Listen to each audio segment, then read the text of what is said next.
Okay, I think it's running.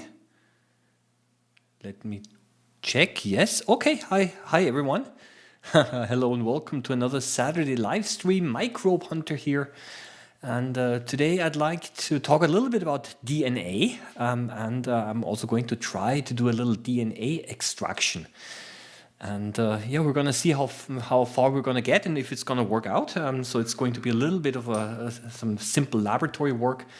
I see that some of you have already joined in the chat. So hello all around the world again. Yeah, usually at the beginning it takes me a couple of minutes to do a little bit of housekeeping. This basically means that I have to make sure that everyone is able to understand me properly. So I have to move the microphone into the proper position and get everything sorted out. And yeah, stop the echo. Okay, interesting. I don't know how I could stop the echo. So I hope that because I did not change anything and I do not have any speakers turned on. So I hope that the sound is okay. Yeah. So yeah, because I switched off the speaker so that there's no feedback here. Okay. So yes, first couple of minutes, usually always a hello around the world because it does take a few minutes for other people to join in. So usually the first 3 to 5 minutes, I simply read out the hello from around the world. I'm going to change this to live chat and not top chat. Okay.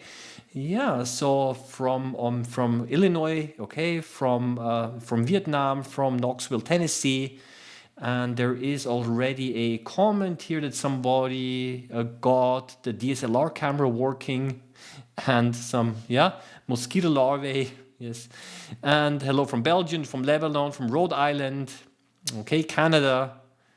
Okay, good. Seems to be no echo. Okay, from the Netherlands. And now I missed it where I stopped. Okay. So, but the sound seems to be working now. Okay, but thank you anyway for the feedback because it can be, it can indeed be that there are some technical issues. It happened a couple of months ago that all of a sudden everything was cancelled. The stream stopped. It was interrupted. I don't know why. If this happens, then I might have to restart the stream and maybe using a different link here. Okay.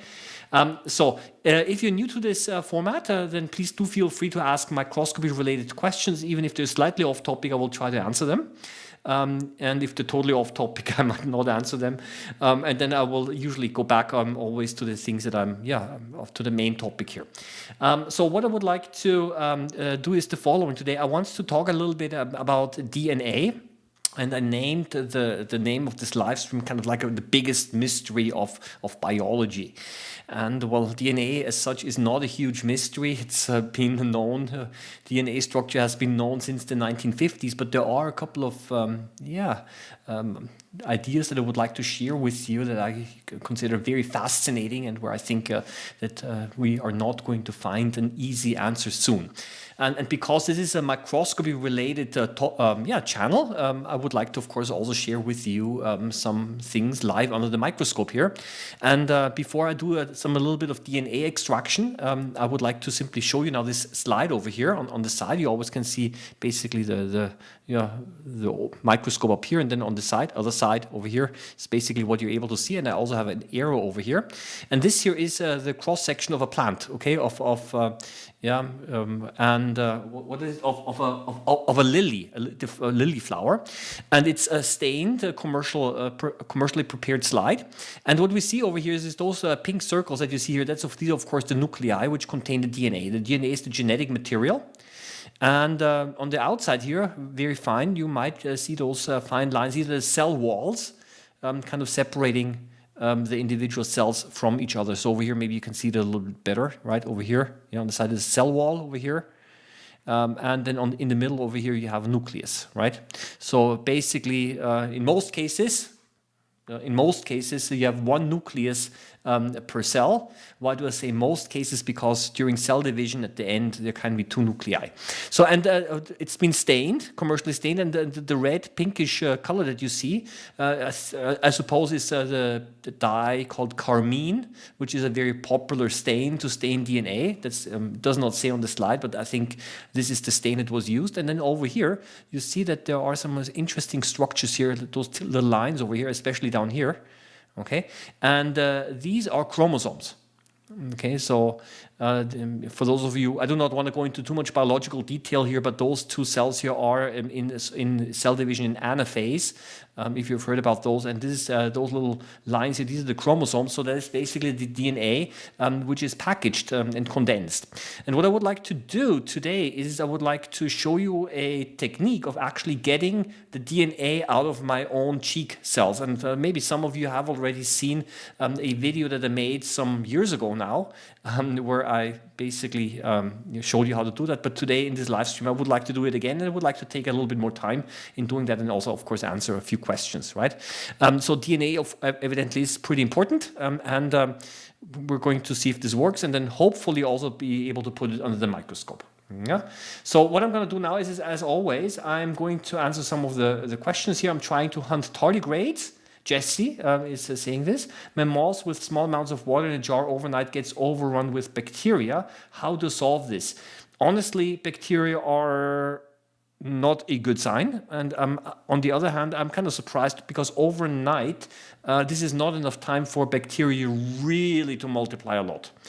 So generally what I would say is yeah, unless there were bacteria present already in the first place.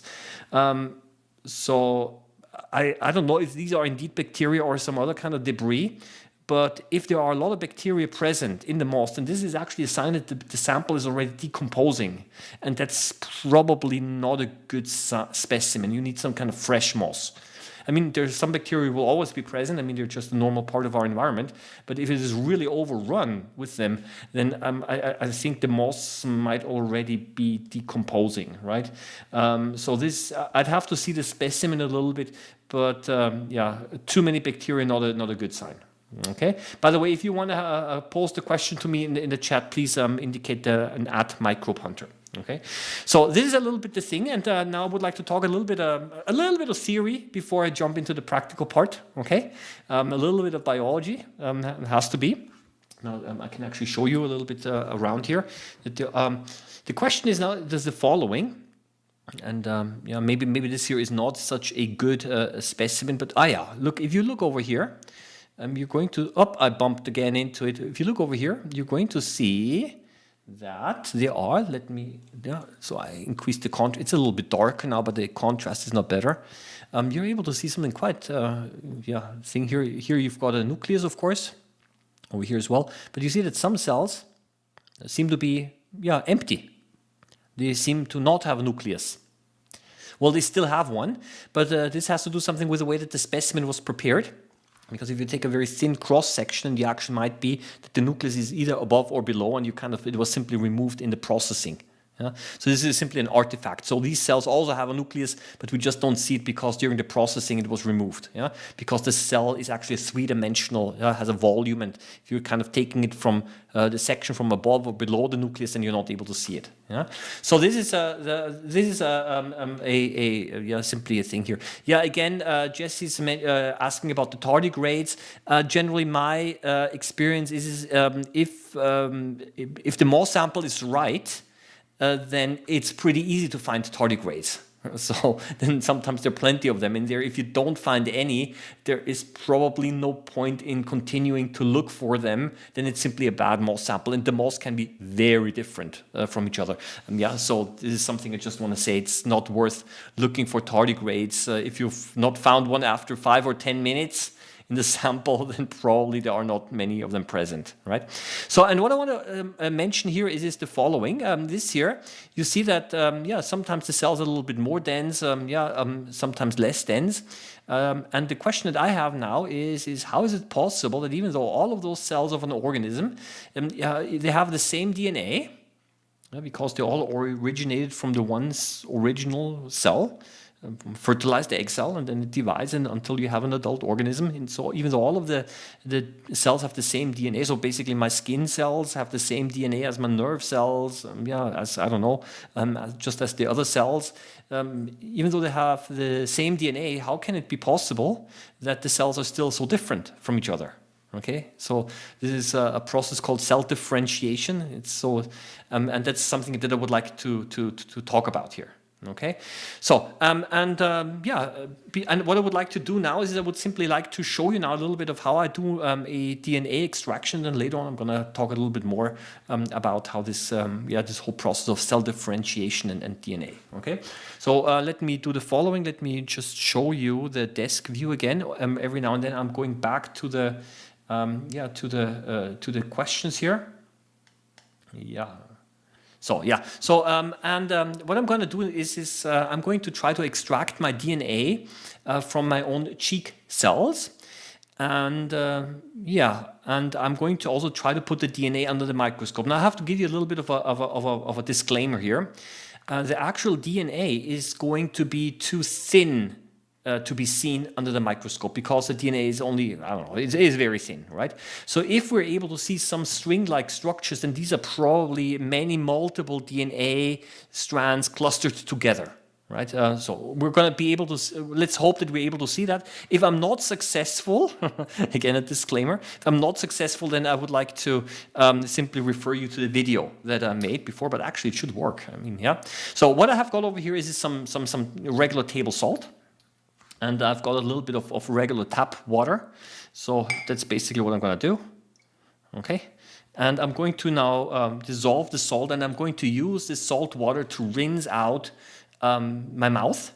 And by rinsing it out, I'm going to wash off cells, and I would like to extract the DNA of these cells. So what I'm showing you is a standard simple DNA extraction. Okay, the principle that I'm showing you here is also used. I've used a very similar method also of extracting DNA from bacteria, for example. Okay, we just used some enzymes to break open the bacteria, or you can also try to freeze the bacteria very quickly in liquid nitrogen, and when you freeze them, the water freezes and expands, and this breaks open the cells. And then you can also get the DNA out.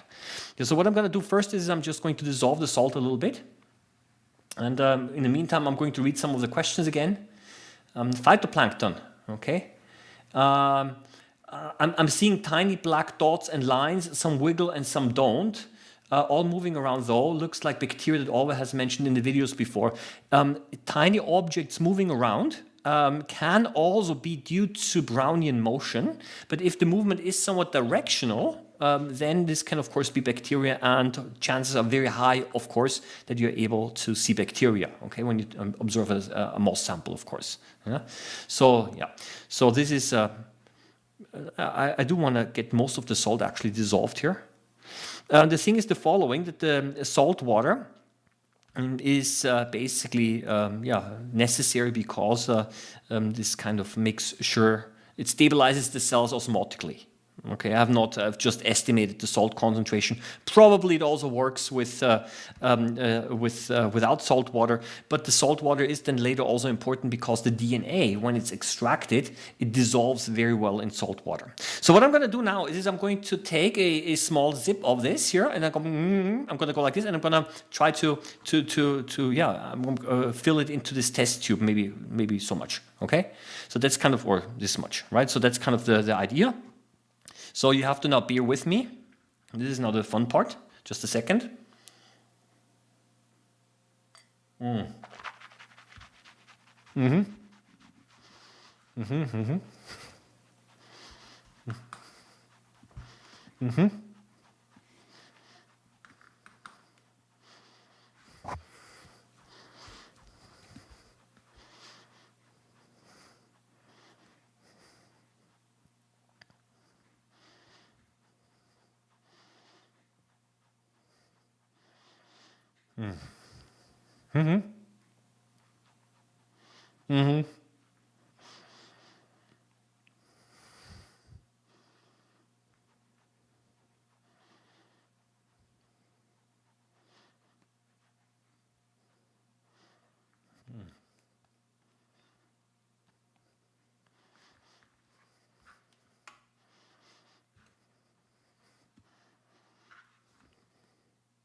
Okay, very salty.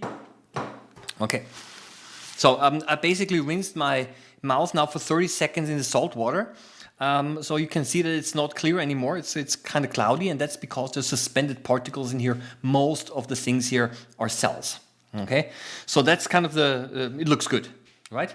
And what I have to do now is I have to break the cells open to release the DNA, and because it's in salt water, the DNA will go into solution quite easily.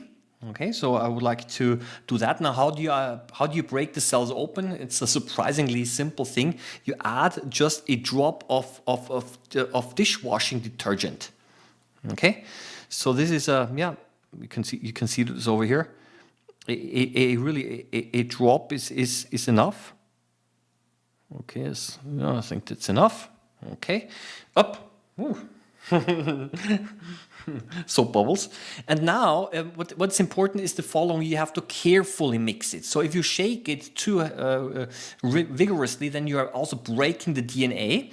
So what I'm doing is I'm just going to close this, and I'm going to invert this a couple of times, maybe for a minute or so.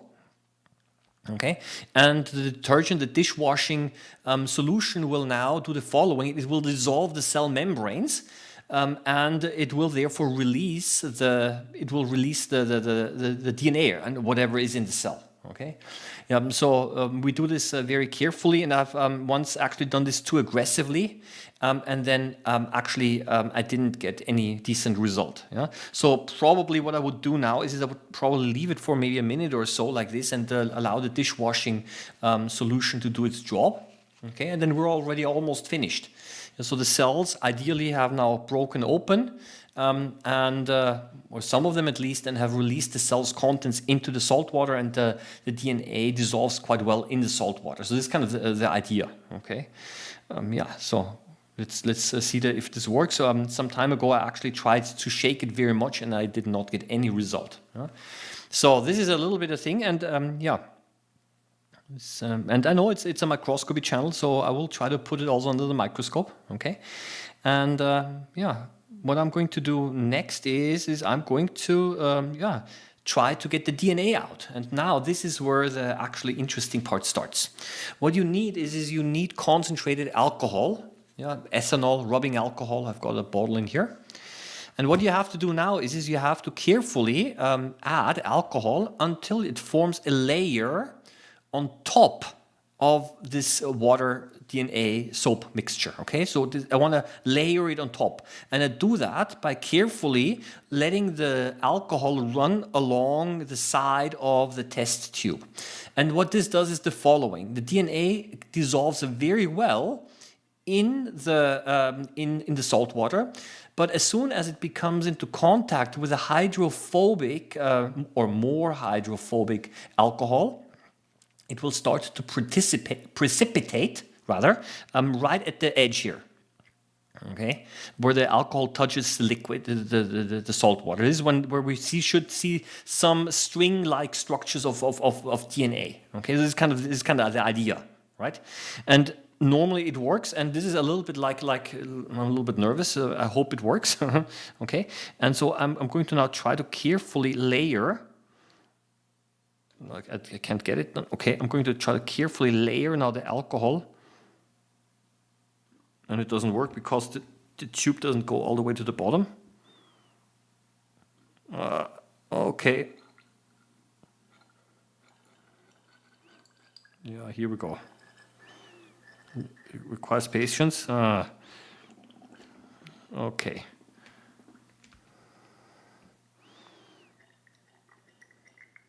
Okay, let's leave it like this. Okay. And we already have good news. I can already see this. Okay. So I'm going to, what I'm going to do is I'm going to try to refocus this here. Okay. And you might actually be able to see that there's some air bubbles here. And something starts to precipitate here. And that is actually the DNA. Yeah. So basically, the DNA, which is in the liquid, which touches the alcohol here, will start to precipitate. And look what I'm doing next. I'm going to not take this one here. Okay, maybe it's a little bit rougher here on the other side, so I'm going to use this here. And look what happens. You can actually see the string-like nature of this if you carefully go in here. And you can carefully try to wind up the DNA, and then you should be able to see that it actually has a string-like consistency. Yeah? So what you're actually able to do is by kind of always dipping into here, you're actually able to get the DNA out. Okay? So there is, it's not only pure DNA, it is also a lot of protein and so on. And actually, you see it much better. It's actually really, I don't know if I'm able to show this to you here. It's a little bit out of focus here. But actually, it's quite nicely visible. Maybe the background is not so. You can actually wrap it up here. And here we go. Okay, it's a little bit, it needs patience. It's not a lot. If you try to do this with bananas, you're getting a lot of DNA. Okay, here it is, a little bit more.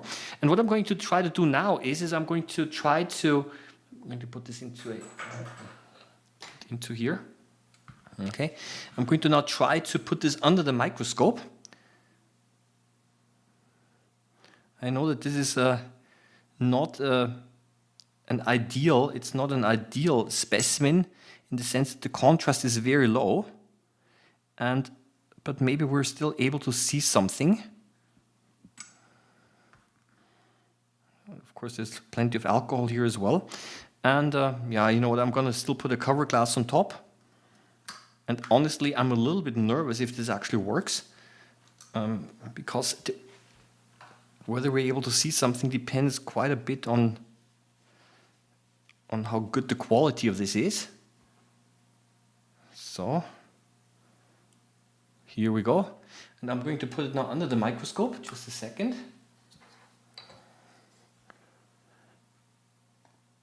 I would like to lower your expectations as well a little bit, but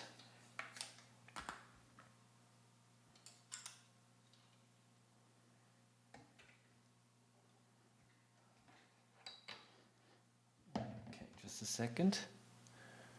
Oh yeah. Oh, lots of other gunk.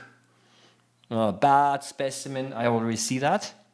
Because when I did this last time, I could actually see quite a bit of the string-like consistency. Okay, so not happy with this.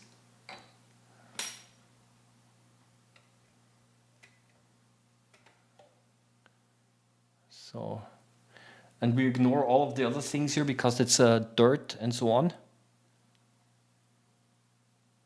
Yeah. Not such a good example here. Just a second. Gotta give me a little bit of time here.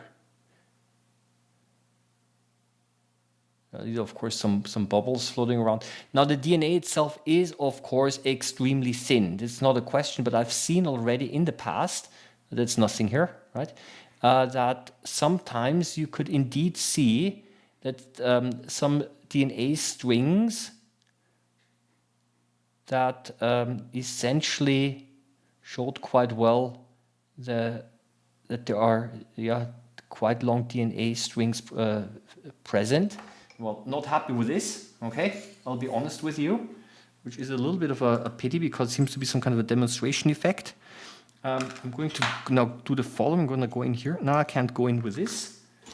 Let me show you again the desk view. And I'm going to try something different.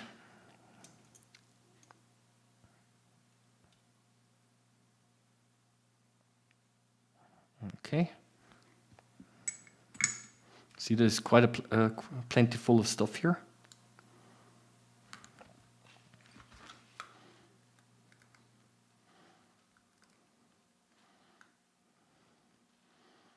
It would be a pity because this actually worked quite well before, but usually this is kind of some kind of a demonstration effect.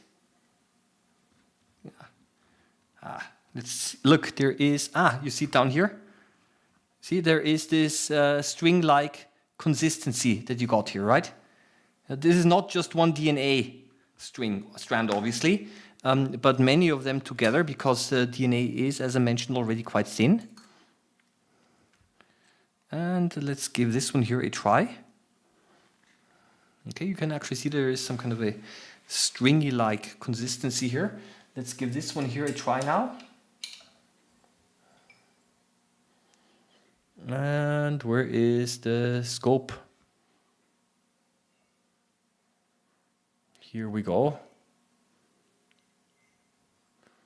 Here we go. And I'm quite happy with that because when we zoom in, you actually, I hope that you do get now that you are now able to see that indeed there seem to be some long fibers present here. Okay? And a lot of other goo as well. Okay, let's just take a somewhere over here. Yeah, so you do see that, yeah, as somebody says, many strings, right? That's correct. Okay. And if you're wondering, why don't I see the double helix? Well, that's because it's way too small. But under the microscope, we are at least able to see that, yeah, DNA is basically made of long strings. Okay, so if you actually, I mean, those round things that you see, there's still some cell fragments over here, coagulated proteins and so on. But of course, you can see that, yeah, it's kind of, yeah, the strings in here. So probably, I don't know, millions of DNA fibers stuck together, right, making this stringy consistency. Okay, let's. Okay, here as well. Let's see. I don't know. We're able to see something better over here. Yeah. Oh wow! What is this? I have no idea what this looks. Almost like pollen. That's lots of good stuff in my mouth. Some food, some lunch. I don't know. Huh? Yeah. Mm-hmm. So what we've done at university a long time ago is we tried to purify it, of course. So we tried to remove all of those impurities, coagulated proteins, and I don't know, some goo and some cell remnants, cell debris. You know, but here again, you can actually see that there are maybe here yet a little bit better, right? You see that there are those strings, yeah, running across here. Yeah. So this is simply something I just wanted to show you that actually extracting the DNA is fairly easy, but this is of course in a very in pure form. Okay. So what I'm going to go I'm going to leave this now, and I'm going to go through some of the questions that you might have. Okay. So, because I know that many of you or some of you in school have learned that DNA is a double helix, and so of course it is, right? But we're not able to see that. What we're able to see is kind of like many of those DNA fibers sticking together, right, and giving this string-like appearance. And that's indeed something that we're able to see under the microscope. But the individual DNA molecules are way too thin, right?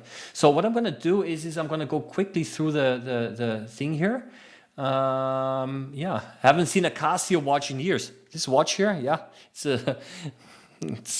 I like it a lot because it's so simple. I'm a little bit nostalgic about that. Yeah, so I'm going to skip over all of the is DNA really that delicate, or does the salt or soap weaken it? Well, the thing is DNA depends a little bit of what you mean with delicate. DNA being so long is indeed does break. Okay, so in a cell it's fairly stable because wound up, but once you get it out of the cell and when they're so loose, then yes, it is able to break. And I've once tried to shake the test tube, and then I was not able to extract any DNA at all because it simply was broken up into smaller fragments. Yeah? So let me have a look again here. So some talk about the phytoplankton. It's 26 years since I extracted DNA. Yeah. Yeah. Maybe silly question, but why do different species have lots or less of DNA? Like banana has plenty. Well, let's put it this way.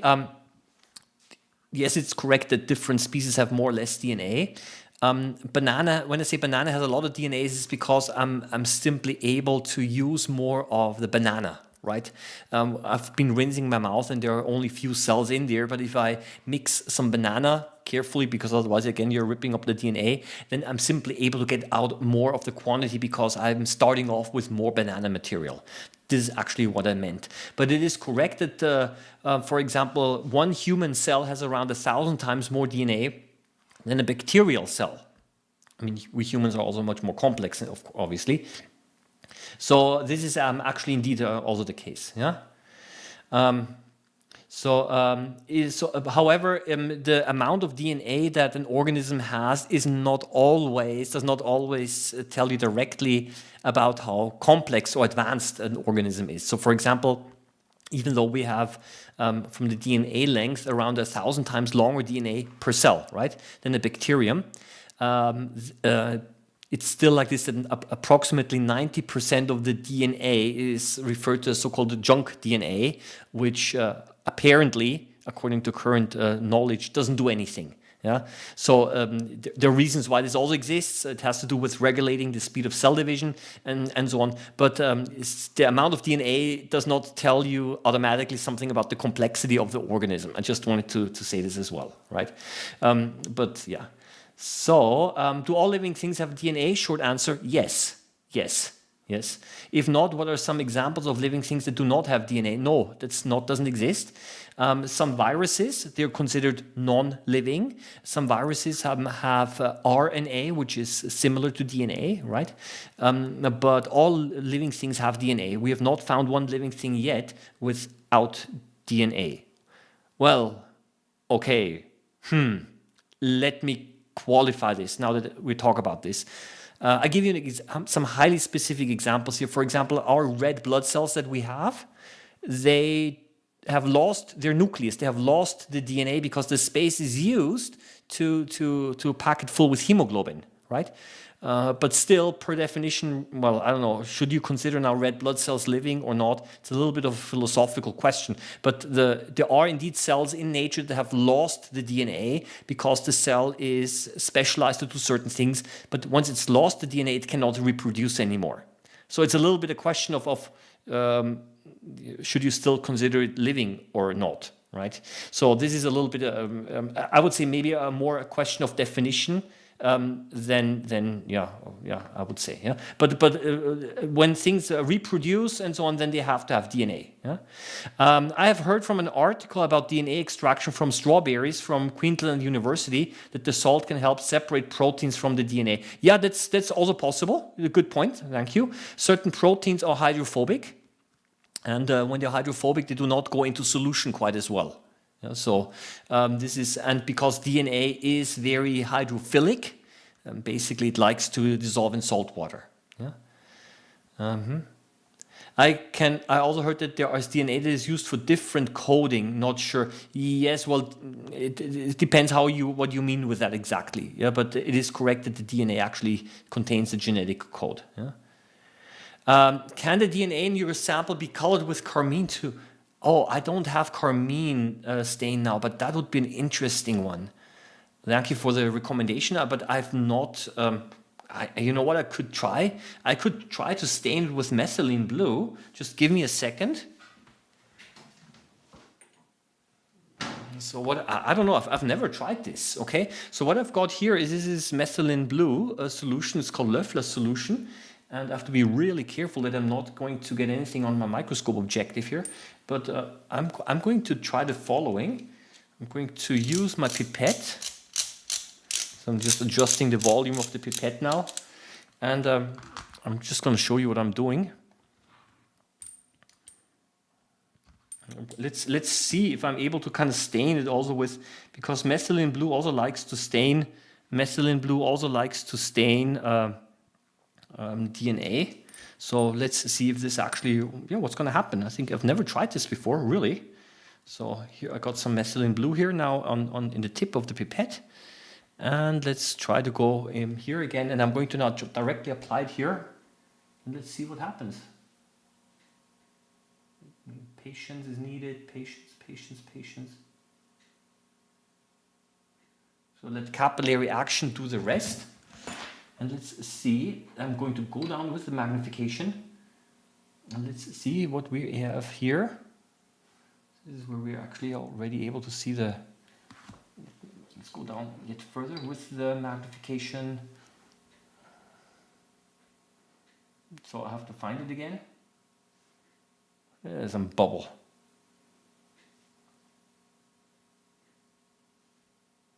Where is it? Ah, yeah, here we go. So the stain has not quite yet reached. Here's the stain. You can see that it does stain certain materials blue. And here, this is basically where the DNA clump is. Yeah, those. I'm going to remove now the filter. So I'm going to use now complete bright field so that we get a different color contrast. Yep, and look at this. You can actually see now, so I removed the prism. You can actually see now that it's starting to stain blue here on the side here. Yeah, so actually the methylene blue does react with the proteins and the DNA and whatever is found in here. Yeah, so you can use this also to increase the contrast. Yeah. I think the stain might have a little bit of a difficult time to actually reach all of those parts here. Yeah. So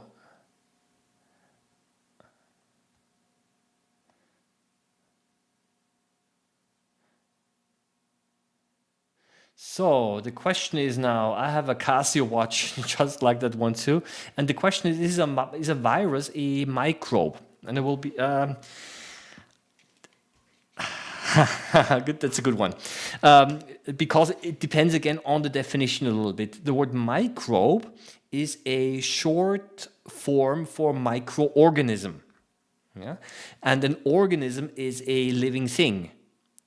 And microbes, and therefore microbes are living because it's a microorganism, and viruses per definition are not considered to be living because they cannot reproduce on their own. So therefore, by definition, viruses are not microbes. And indeed, some biology textbooks actually say, to specify this, they refer to microorganisms and viruses. Yeah, because viruses are per definition not microorganisms because they're not alive, right? So if you already ask me like this, and that's a really good question, right? I have to say a virus is not a microbe. Yeah? A virus is a virus. And tardigrades, strictly speaking, are microanimals and not microorganisms, because the term microorganism somehow implies that these are single-celled organisms. Yeah, so it's kind of weird, because there seems to be this overlap of definitions, right? And yeah, so microorganisms are generally considered to be protozoans, which are single-celled, eukaryotes, bacteria, for example, also microorganisms, right? Yeah. At what magnification can we see detailed DNA? And I will tell you the following in detailed. You're not even able to see it with electron microscopes. Okay, so that is the thing. The DNA is way too thin. We're on a molecular level. I don't know, maybe you'd have to magnify it a few million times or so. If you magnify it around 500,000 times with electron microscopes, you are able to see individual DNA molecules, but only as a very, very fine line, but you're not able to see the double helix either. Yeah?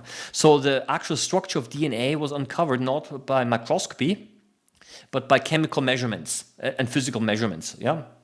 So, yeah. I understand that the size of DNA is about 2.5 nanometers in diameter. You've mentioned that resolution of microscopes can be around 400 nanometers. So this is probably thousands DNA strings. Yes, at least several hundred. Yes, yes, indeed. Yeah? So that's what I said. These are probably, I don't know, many of them clustered together. and clumped together, and now they're clumped together so densely that we're not even able to see them individually. But I think what I really want to make, that's kind of the point of this little activity here, is to emphasize that by doing this DNA extraction, we are actually getting string-like structures here. Look at these things here.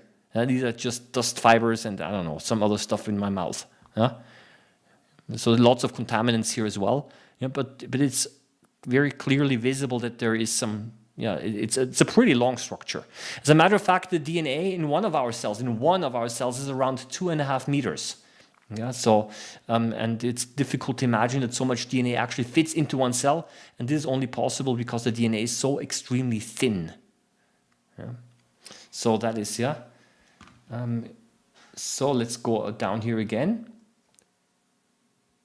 Would there be more detail in the transparent strands under dark field? Probably not. The reason is if we go dark field, like right now, okay, and we open this, and this is what we see, right? I only have dark field at low magnification, right, with my current setup. So this is basically in dark field. Let me put the arrow out of the way a little bit here. Yeah. So let's turn up, So, maybe we are able to see a little bit some of those parallel running DNA strands over here. Yeah. Again, as someone of you mentioned, probably thousands of them clumped together. Yeah.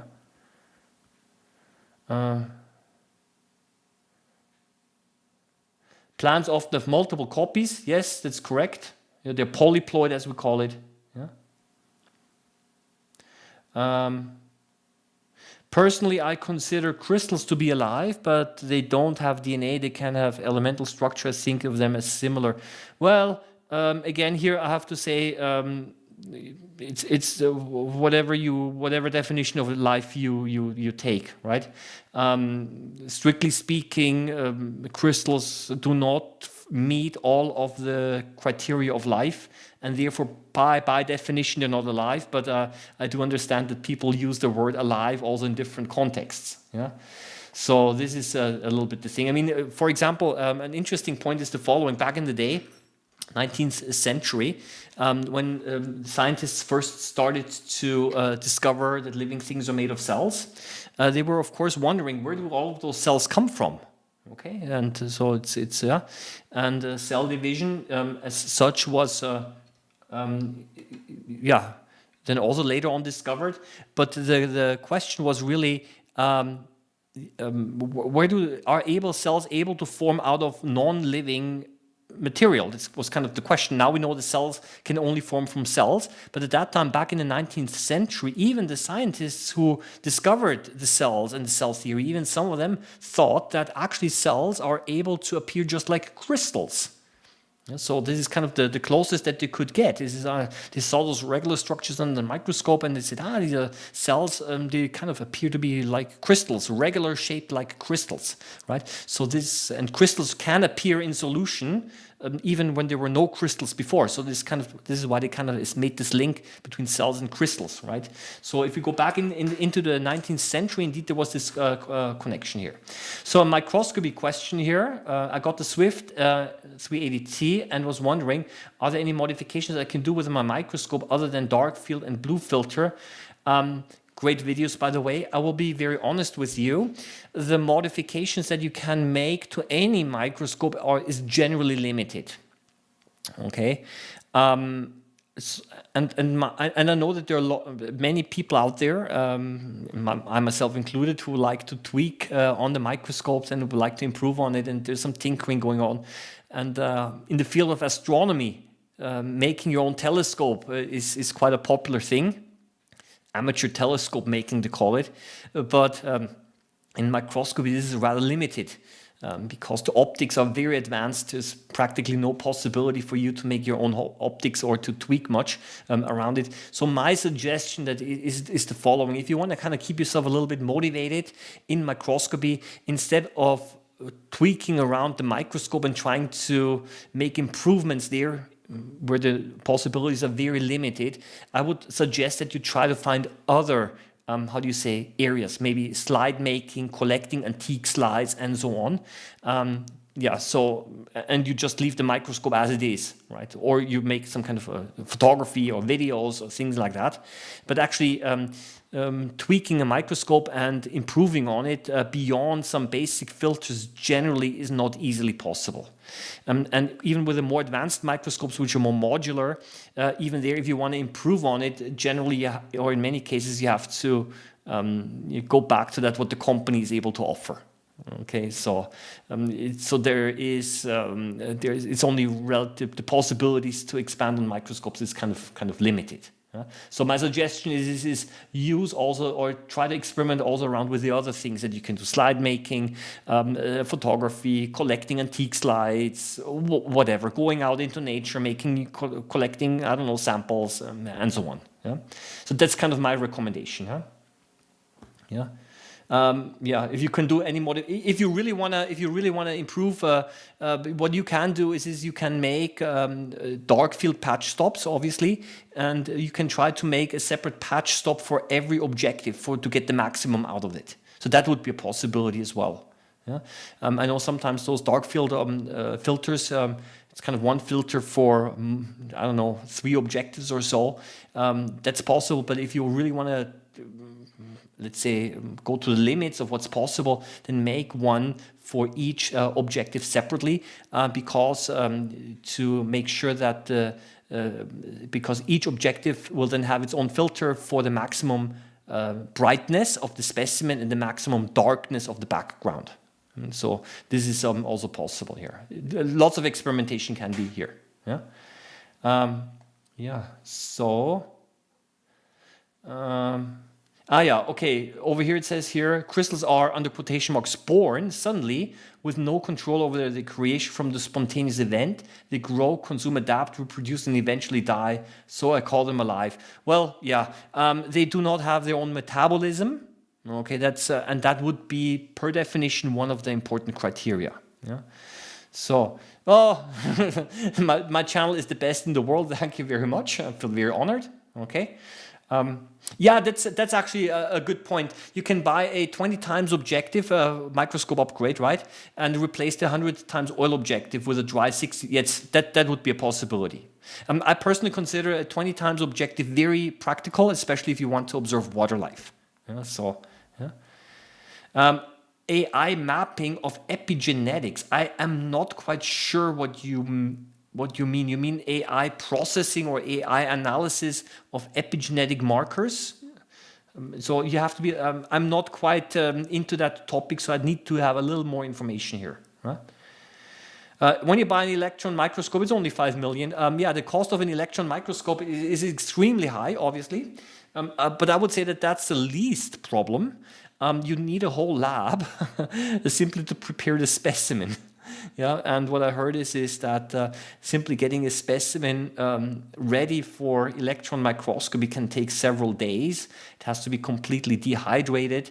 You have to cover it with a single layer of metal atoms to prevent the specimen from burning up, so and so on and so on. So apparently the specimen preparation using an electron microscope is already quite extensive. Yeah, see over here, this one is where it turns blue.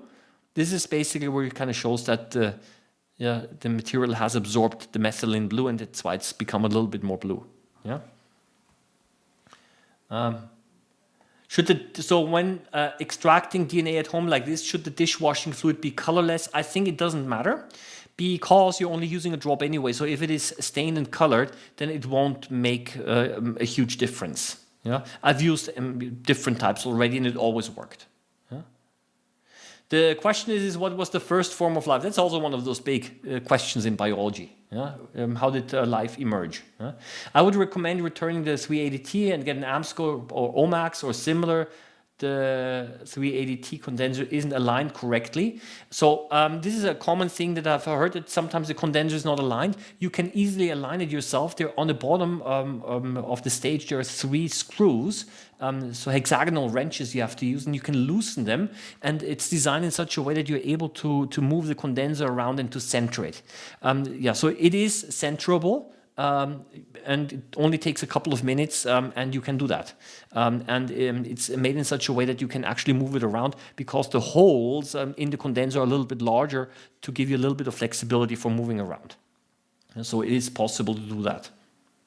Unfortunately, it's not documented anywhere, yeah, but I tried it out. Yeah.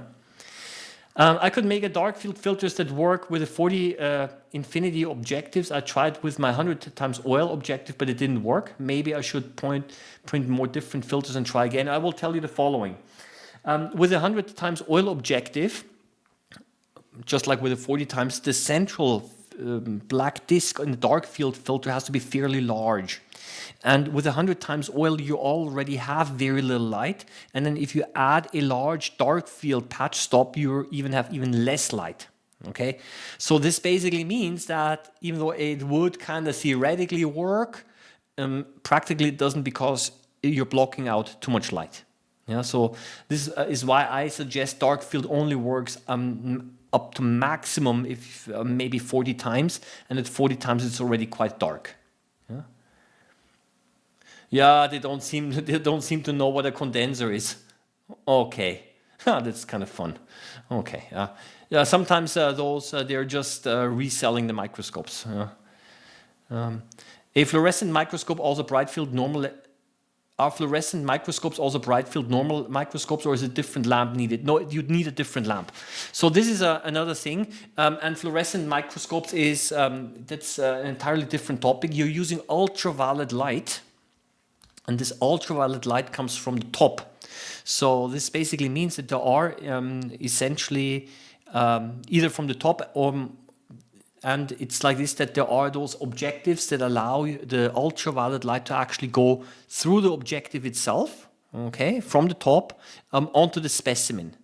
Yeah, and then basically the fluorescence, it starts to glow orange or red or green, depending on the fluorescent dye, and that will be then picked up by the objective of the microscope as well. So the objective has two paths, one to direct the light downward so that you're actually shining the UV light on top, and then the regular lens in the center that picks up the image.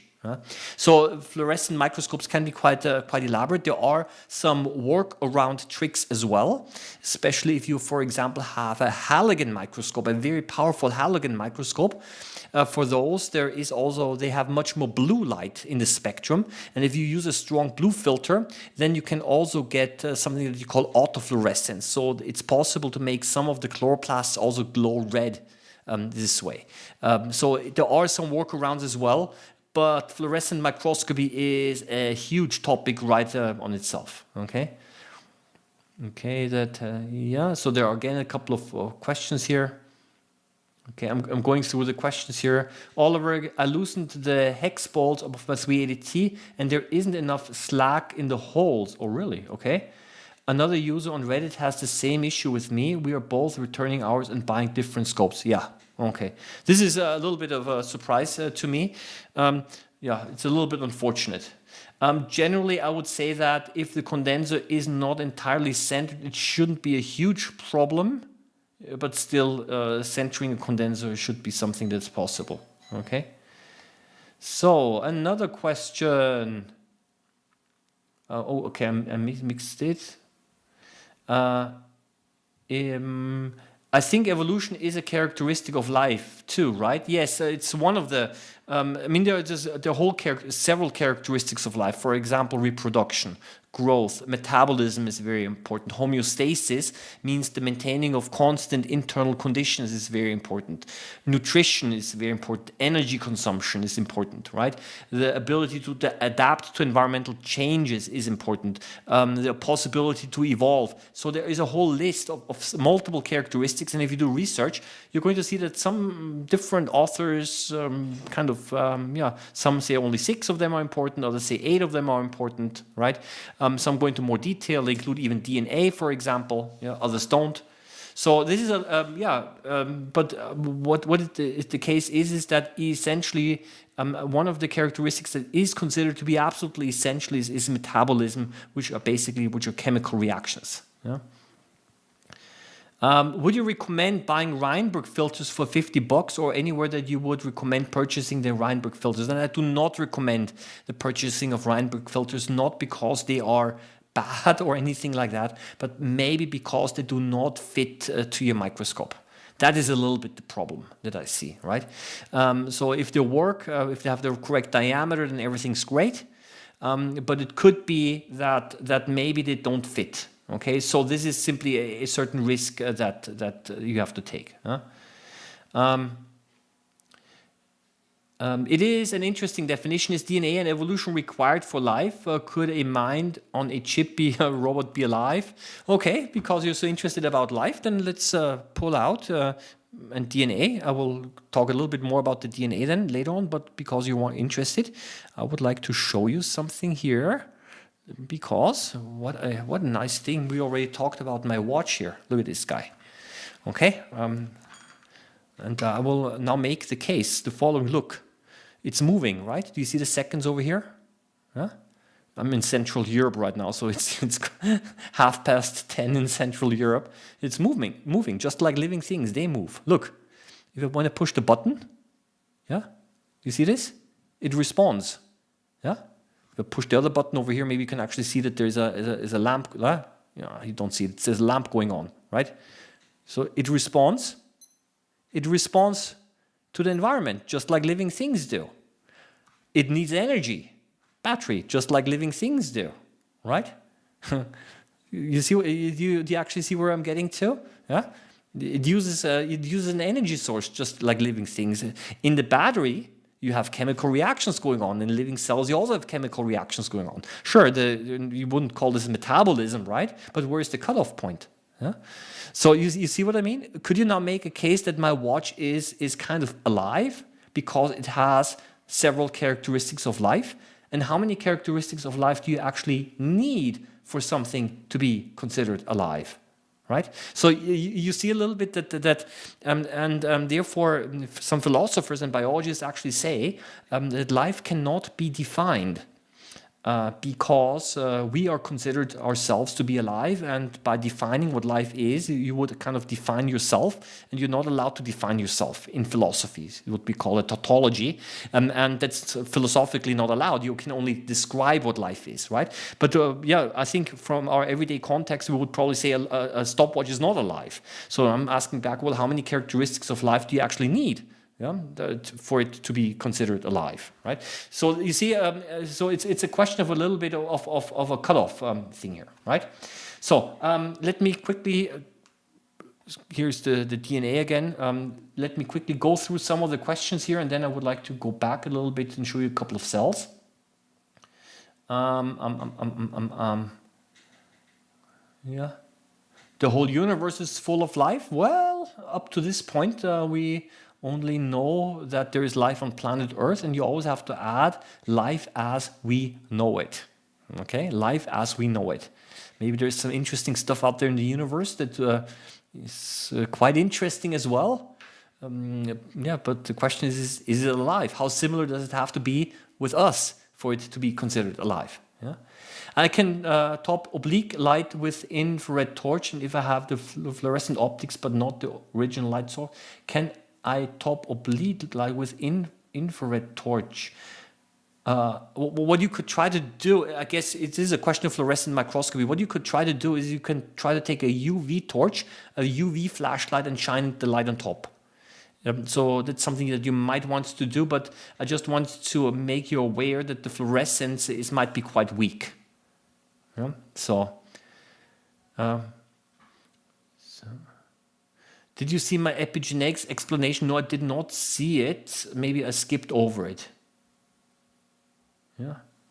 Is AI alive? Yeah, sure. Is a computer program that self-reproduces considered alive? Yeah. So, the interesting question. These are philosophical questions. I'm not saying yes or no. Sometimes I consider the debate or the question more interesting than the answer. Yeah. Yeah. So let's move on. Okay. So, what do you think about static RNA?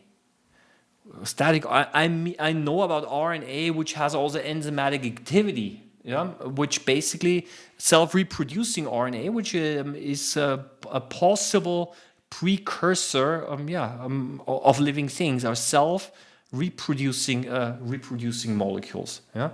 So that is, I don't know exactly now about what you mean with static RNA, but I know, for example, that RNA molecules exist, which essentially have, the possibility to self-replicate, self-reproduce. So what I would like to do now is I would like to move on a little bit. Oh, I'm already talking for 1 hour. And I would like to do the following. I'm going to try to grab now the head of a fly. It's a classic.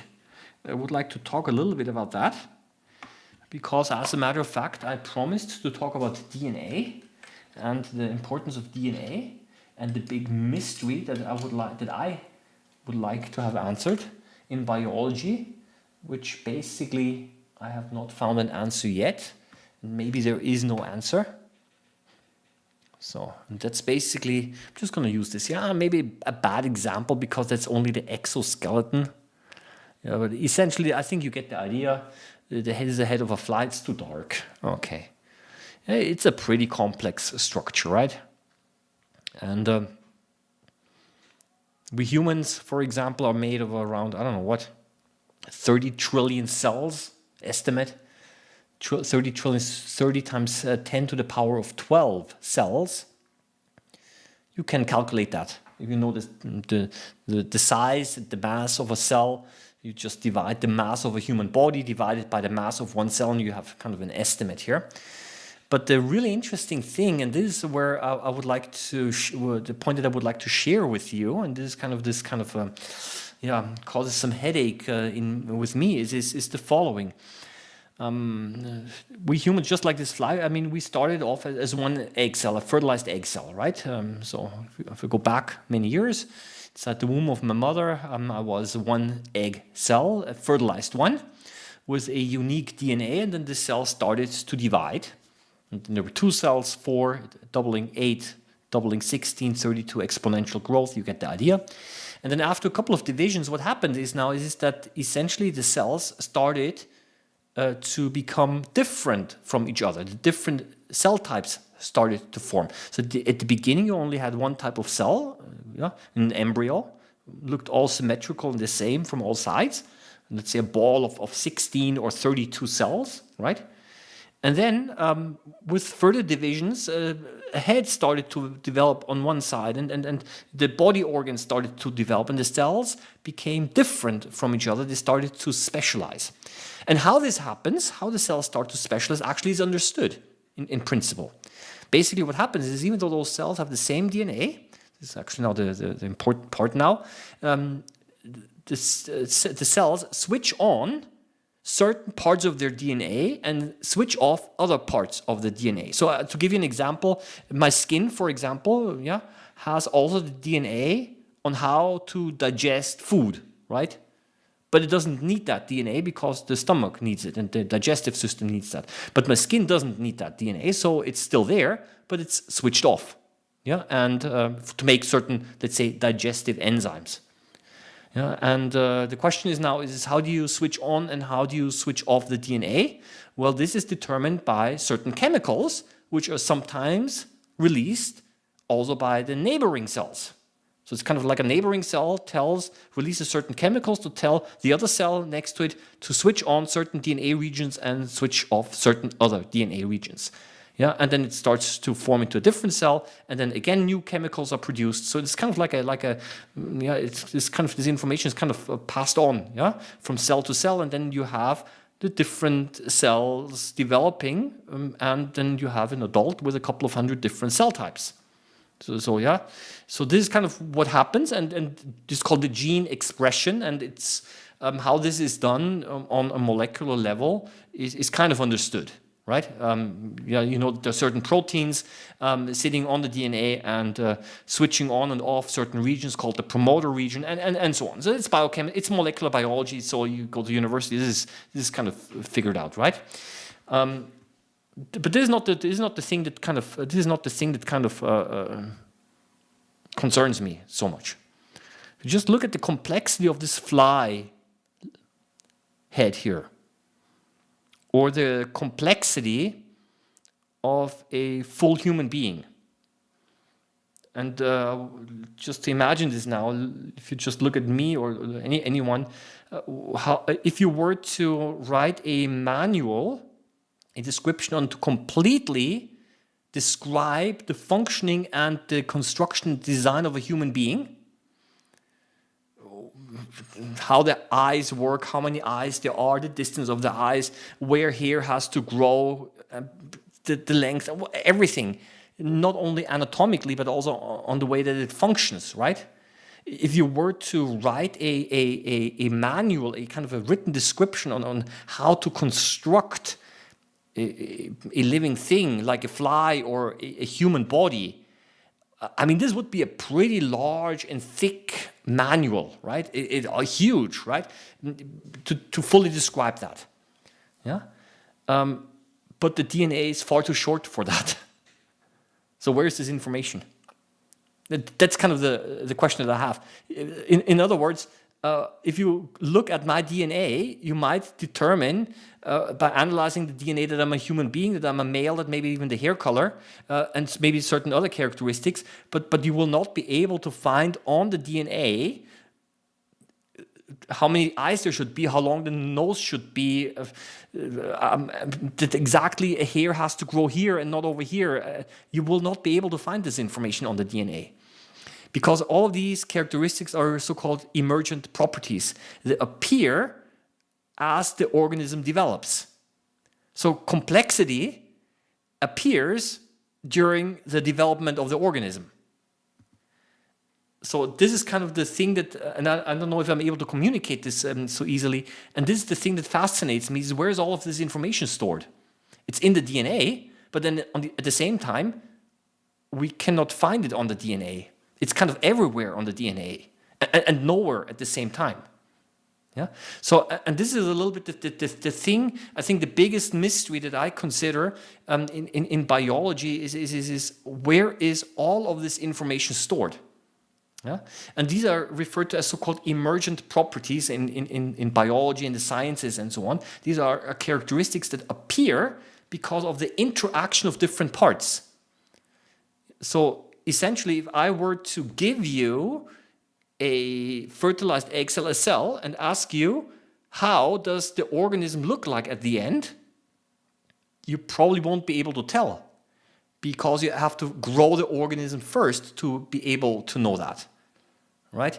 So this is, I think, the fascinating thing, and maybe the main fascinating thing a little bit in biology for me is wow. I mean, we're doing all the study of DNA and cells and everything, and the fascinating complexity and the functioning and everything, and how do the cells know how to do that? Well, it's on the DNA, and then when you look into the DNA, you're going to find a lot of information, but a lot of the information is not directly visible.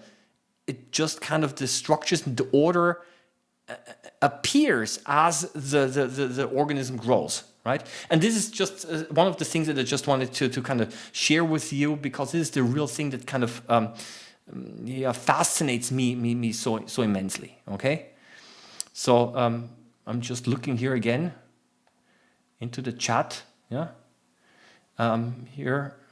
So let me quickly go through here a little bit.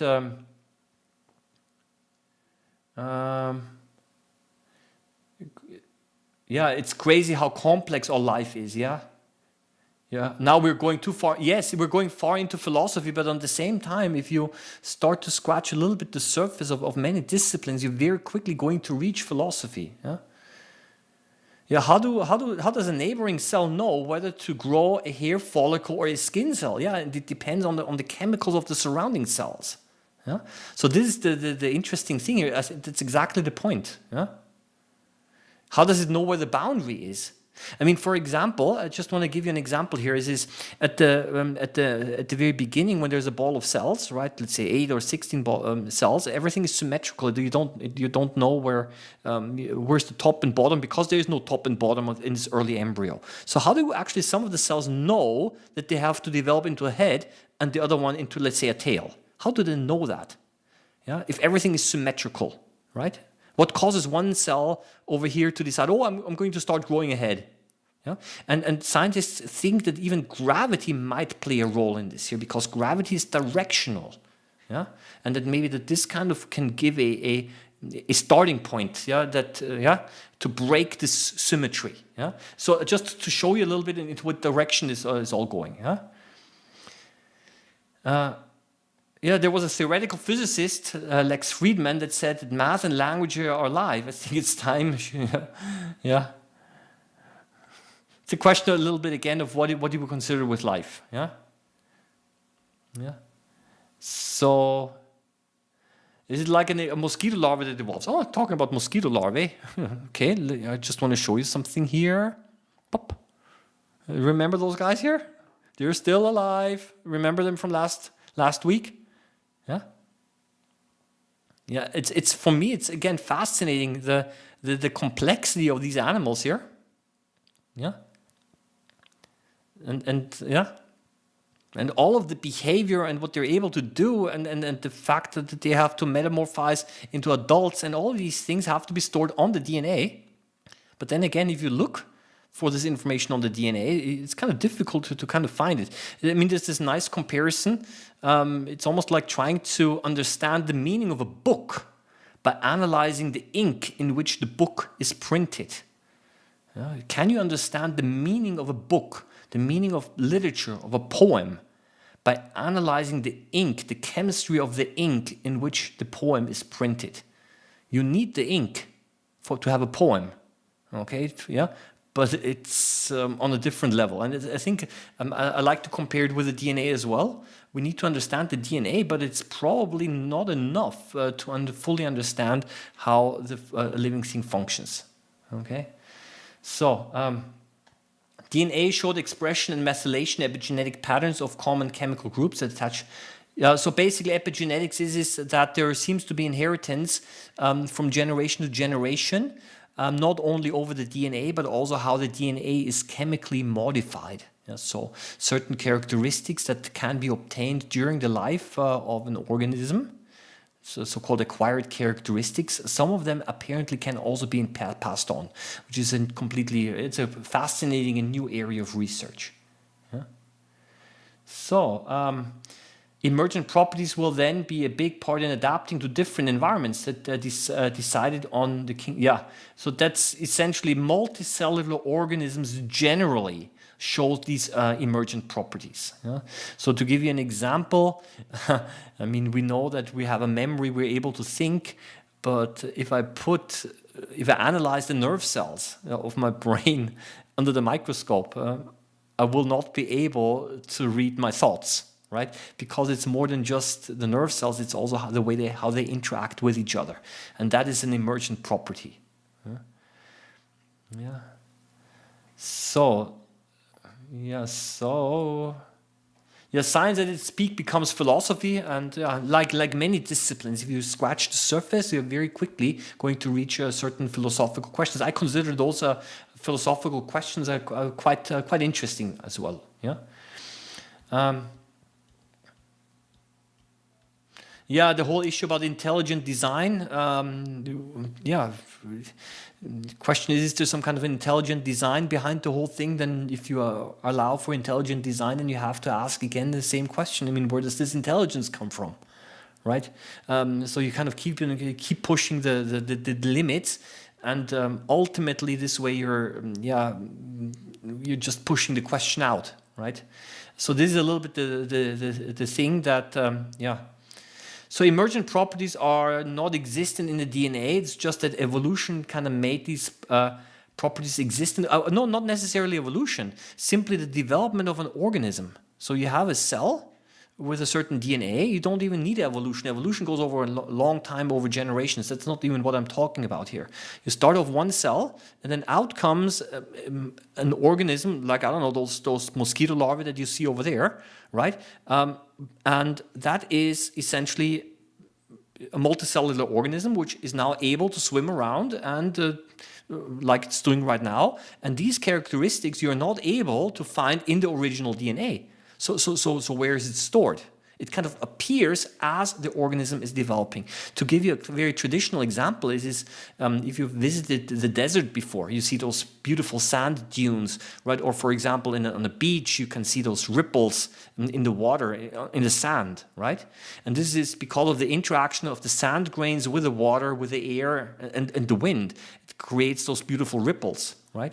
But where in the sand grain and in the water and in the wind do you have the information stored that you have to form these ripples, those regular patterns? You will not be able to find it. Yeah? And for those of you who are a little bit into math, for example, fractal geometry, fractals are basically beautiful. Maybe actually I should have shown some of them to you. Fractals are very beautiful things. They look very nice, have infinite complexity, but the mathematical formula is extremely simple. You have a very simple formula, but because you're always feeding back the answer of one formula back into the same formula, you're creating all of a sudden those beautiful patterns. It's kind of like order and beauty appears out of a simple mathematical formula. So where is this stored originally? I think that's a fundamental question that I don't know, maybe might never be answered. Yeah. So this is something that something that fascinates me. So I hope I'm not skipping over. Maybe we're all part of a computer simulation. Okay, like maybe we're all living in the Matrix somehow. Huh? So what I would like, what time is? Oh, it's already 1 hour 15. Okay. Let's have another look. Maybe some of you joined in a little bit later, but look what happened in the meantime. Basically, in the meantime,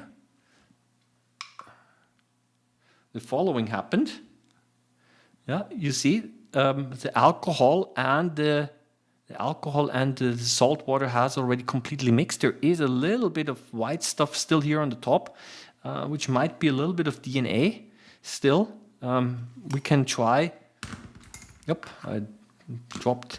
We can give it a try and see if we're able to extract some more DNA out of here just for the fun of it. Okay.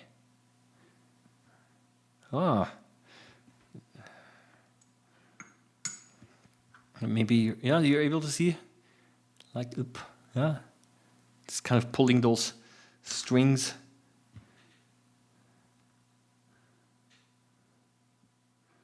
So let's see if this works.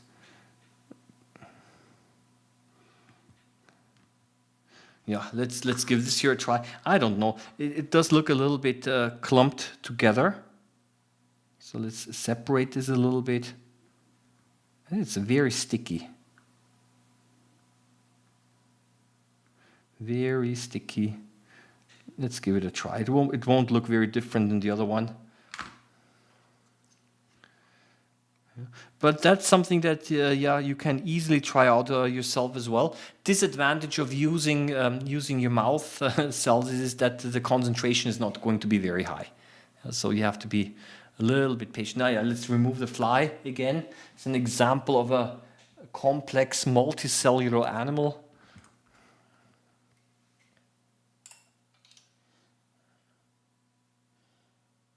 Here we go again. Yeah, lots of other contaminants again. And maybe we're able to... It's very much clumped together. You see the alcohol kind of dissolves very quickly. Not dissolves, but evaporates very quickly. And we have to find, again, a region or certain regions where it's less dense, and then we're able to find, again, some of those string-like structures. Yeah, maybe over here a little bit. Yeah, this one is not quite as good as the other one, I would say, because it's already quite clumped together. But occasionally we are again able to see, where we've pulled it apart, that there are these, string-like things. Here as well. Yeah, we can see that there are these parallel lines. Again, yeah, indicating again that the DNA strands seem to be running in parallel here. Yeah. So let me quickly go through the comments here. Could the controlling of on and off devices be hidden in the junk DNA? Let's put it this way. The so-called the non-coding DNA is indeed, many of those regions are indeed used for controlling the on and off switching of the DNA. However, there's also another reason. There are indeed certain DNA regions, long DNA regions, that we know that they do not contain any information because they're always repeating. Like, for example, the base is ATC, ATC, maybe millions of times, ATG, ATC, or AT, whatever, ATG, ATG, ATG, millions of times, right? And you actually know that there is no meaningful information in there. But scientists think, or some of them think, that this the long DNA is still important because it slows down cell division. Because the cell can only divide after all of the DNA has been copied, and when the cell contains a lot of DNA, it takes a long time to copy the DNA, and this kind of slows down cell division. So the length of the DNA might be important for controlling cell division, the speed of cell division. Yeah. So let me see a little bit here. There's a whole religion based on the patterns of math in nature. Yeah. If you want to find certain patterns in nature, if you want to pick out the cherries, as you say, you can always find certain patterns. If you look hard enough, you're going to find patterns everywhere. I think, wasn't this, I once read this book or found this book that they even found if you use the DNA sequence, 3 billion base pairs in a cell of a human cell, that you're even able to find the music of Mozart in there. Of course you are, because the DNA is so long, you're probably going to find statistically any form of information that you're looking for. Yeah? So this wouldn't surprise me, really. Yeah. Yeah. So let's go on here.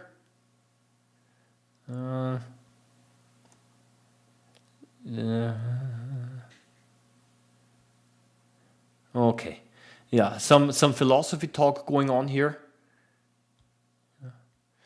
Maybe an intelligence designed life. I got to be honest with you, if you just talk about the whole issue of intelligence, even the concept of intelligence is not clearly defined. What even is intelligence, right? Even psychologists are not fully consistent with the definition of intelligence here, because intelligence means so many different things to so many different people. Yeah. Yeah, so yeah, what you see over here is of course some evaporation of the alcohol as well. Yeah, so that's why you see those bubbles forming, because the alcohol is very volatile and therefore it evaporates quickly. Yeah. Yeah. So folks, yeah, it's 1 hour and 22. Yeah, so I just wanted to show this to you. If you want to see more, I know that today's video has been a little bit different than the others. But if you actually want to see some more of how I've done DNA extractions, I did make a video in this channel some years ago where I actually show you the same procedure, and where you can actually also see the DNA under the microscope. I actually made 2 videos even. I made a follow-up video here. And again, to clarify this, in case you just joined in, is the things that you see here are basically clumps of DNA, right? So contained with a lot of intermixed with a lot of protein and so on. So this means the double helix of the DNA is of course way too small to see, but we are able to see occasionally when the DNA is spread apart, we're able to see that there are these strings. Basically, which probably contains hundreds, if not thousands, of individual DNA molecules clustered together. Yeah. So, yeah. So, let me quickly go down. I have some problems reading the comments because I'm with my mouse here. Yeah. Okay, so no more questions. So what I'm going to do for right now is, I think, I think I'm going to call it a little bit quits for today again. Just in summary, what I've done This is at the beginning of the video today I extracted some DNA and using some salt water, I added a little bit of soap, dishwashing detergent, dishwashing solution. I carefully mixed it, not too much, not to break the DNA. And then by adding a little bit of alcohol over the test tube, you're able to see the DNA starting to precipitate, and I put that under the microscope. If you want to try this yourself, or if you want to get more DNA, there are plenty of tutorials online. You can use onions, I used bananas, strawberries, and so on. Not all fruits are equally suitable because not all of them can be broken up quite as easily. But strawberries seem to work well, and also bananas, especially because they're soft. And then when you make your banana juice or strawberry juice, and when you add a little bit of dishwashing soap and then add some alcohol on top, you're able to extract also quite a bit of this DNA. Which then can be purified, or as I've done in my case back in the day, I used this DNA for DNA analysis. This is actually can be used also to identify organisms by analyzing their DNA. Yeah. So I just wanted to show this to you a little bit. Okay.